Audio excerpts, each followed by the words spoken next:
If your tap water at home is anything like mine, a filter for drinking is absolutely essential.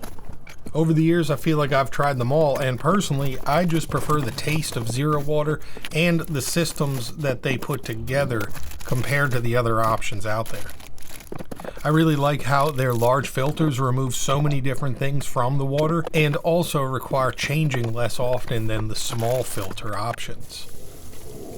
This fridge dispenser holds 2 gallons at a time and makes it really easy to keep plenty of cold, clean drinking water on hand.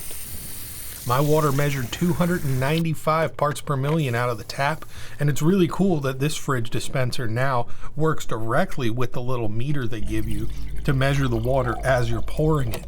So you always have an easy way to know when it's time to change the filter. Another nice upgrade is the sliding opening on the lid, which makes it easier than ever before to refill these dispensers without removing the lid completely or having to take the whole unit out of the fridge.